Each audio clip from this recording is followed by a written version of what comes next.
Hi, this is Summer Todd. I've been gone for a while, so I'm starting my show again, and I have a special guest tonight, and I'll let her introduce herself to you. Can you hear me?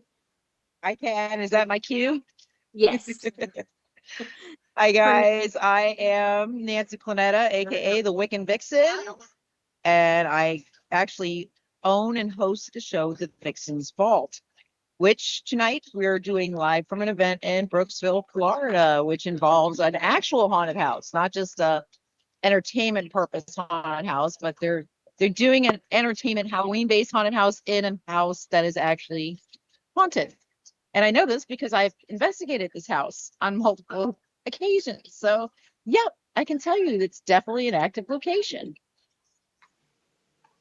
cool. Can you hear us? Pardon? Can you hear? Yeah, I you can can hear tell. you. Okay. Yeah, I can actually hear now. So Okay. You could tell us a little bit about the background of the house and what's going on there, if you'd Okay, well, like. this is actually it's known as the May Stringer House. It was built in 1855. It is a pre-Civil War construction house. Uh, when it was it's a 14 room. It says 4-story, but unless they're counting that one little area as a fourth story. Well, we don't know either because we know that's been there's Right. been construction design changes. It's supposed it's yeah, it was actually a residence when it was built.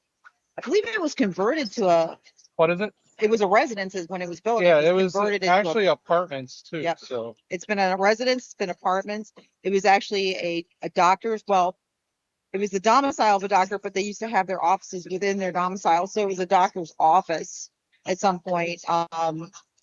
We do know there have been multiple deaths in the house, some related to families, some related to actual patients. So it's a house with a very interesting history and some twists and turns. There was one gentleman that lived here in particular who there's some questionable history in his background as to what he may have been capable of and what he may have done over time. Hmm. Um, he's the one we refer to actually as the asshole on the larger floor, one of the top floors. I But think we got it. can't say for sure it's him, but he is like I said, when it comes to the volunteers, he's the one that they always bring up. He's the one that's been seen.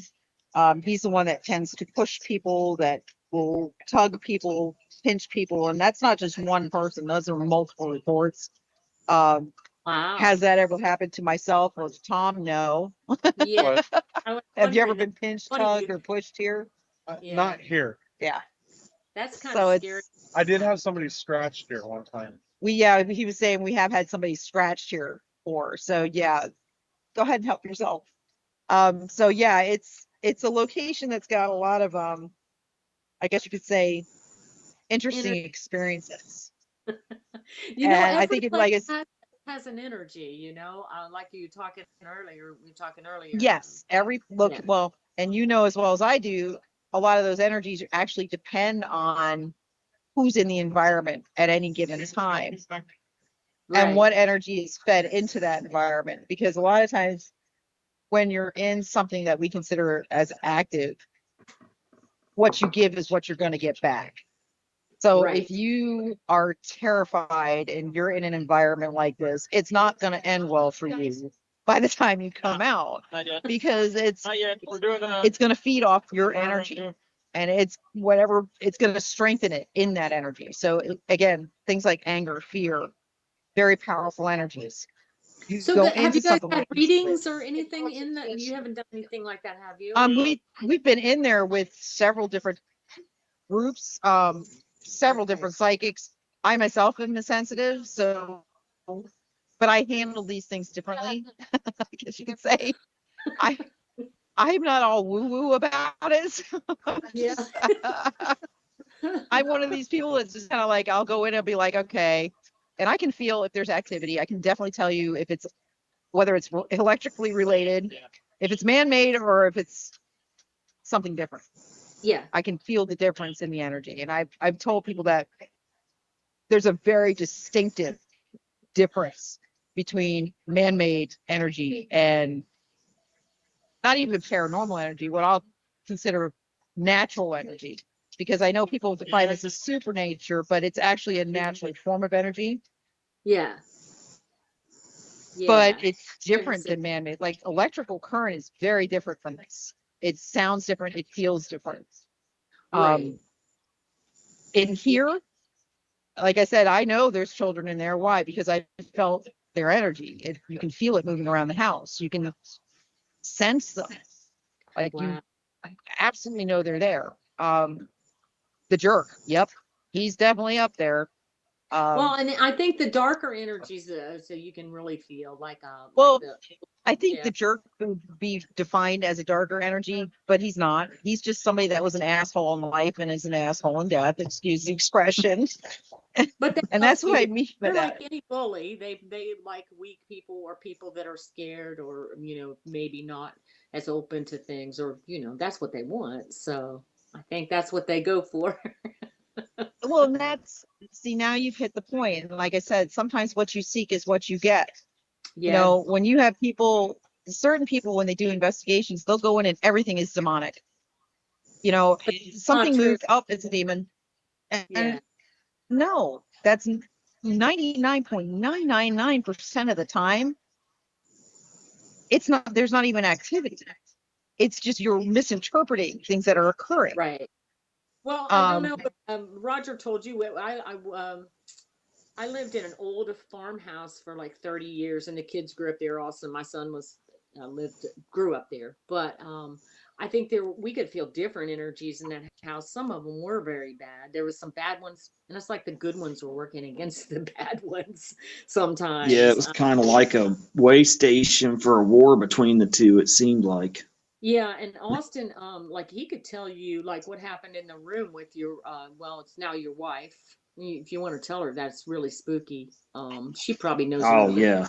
I don't, but Yeah, I, me and my wife were laying in bed together one night in that upstairs room, and she saw these shadow tadpoles creeping up the walls.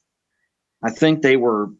That's for lack of a better description what I would call them, like I was gonna shadow say shadow tadpoles. tadpole. Yeah, they look That like was kind of creepy. giant yeah, they tadpoles, run and up at the top of the ceiling or around the edges of the room, right? yeah, I think the official name for them is like they call them creepers or something. And then of Yeah. course we've all seen the top hat man around there. And And the see, funny thing that's about so funny because that's one of the, go ahead. oh, you go ahead.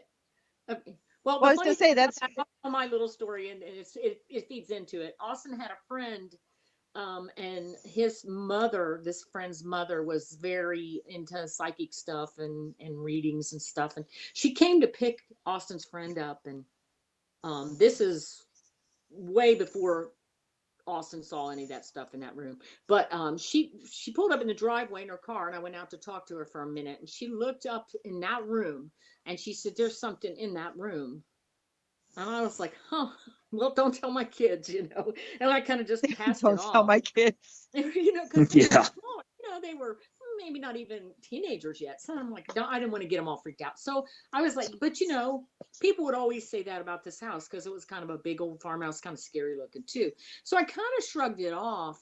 But that room was definitely one that was different. We found out as we lived there a little bit longer.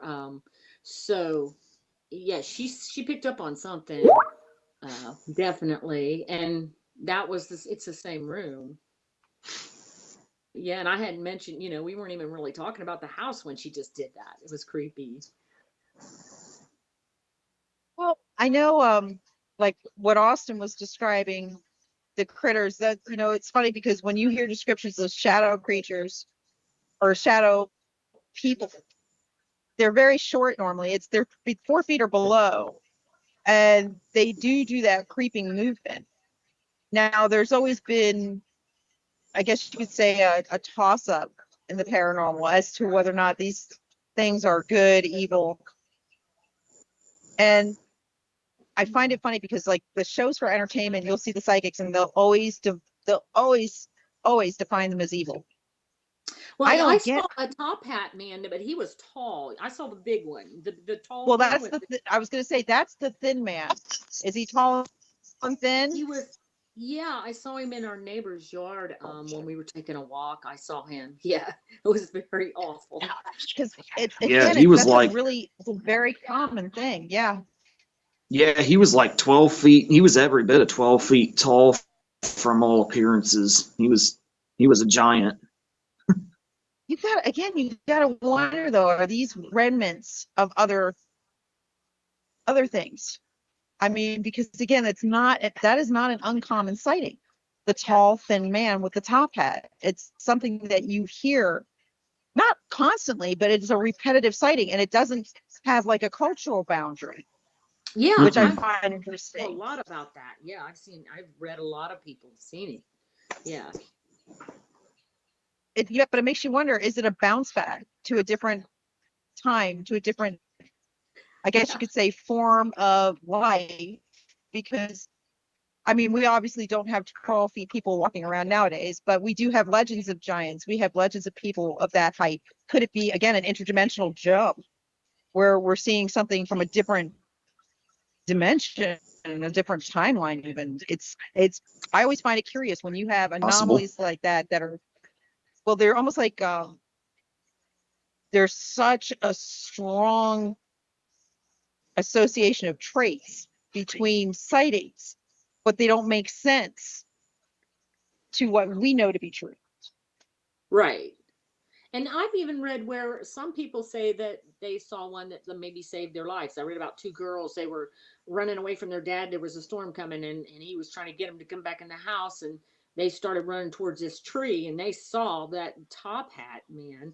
And then they took off back to their house and then this big limb fell. So they were like, well, we think we would have been hurt or killed. So it saved them. Taking off? Yeah. Sorry, hang on. I've got activity Yeah. going on 5 around. o'clock They're come early. they're trying to leave, so I'm trying to kind of keep my ears going the other way.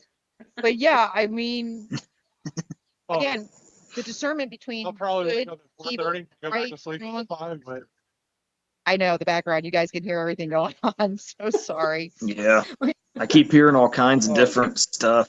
It's because there's conversations going on around me, and it's all going out on the mic. But you've got the discernment of good, of evil, and a lot of that is based on how people are raised, what they're taught, what religious background they have, what cultural ethnicity they've got. Right. If you take yourself or remove yourself from all of that, and that's what I always say, shed it all, let it go, and just look at it for what it is. What are you left with? Well, culturally, we don't have 12 foot tall people. We just don't. No. So- Or we don't have midgets either. Though. Even- But we do have the legends about giants in pretty much every Yes. cultural Yeah. tradition once That's having it. existed. So But now you've got to go a step Yeah. further. We know that we've got cultures of giants. We have cultural legends of giants, both here and I mean, that's all over the world. In fact, a everywhere, lot of people yeah. don't know it, but in St. Augustine, St. Augustine, Florida, is the oldest city in the United States. Okay, it was the first established city. table It's things older up than there. Plymouth Rock. Yeah, that's really What's the the table oldest. cost? Isn't it? It is. Yeah. So the thing It was is built that by the what most Spanish. people- Mm-hmm. That was the We were table talking about cost. that. Nancy Okay, was talking I'll about get that it. earlier. I'll give Yeah. it. Yeah, that's fine. So I just wanted to make sure I showed you. basically, we've got St. Grab one of Augustine her stickers. established, I think it's No, that's her. pre-Columbian, so I think I want to say it was like Are you gonna eat these if I leave them? 50, maybe. Okay. Sorry, again. Oh, I'm getting a bunch of background conversations, I Nancy. know. I'm sorry. I'm having a hard time Sorry, having a Mark. hard time But we- understanding you.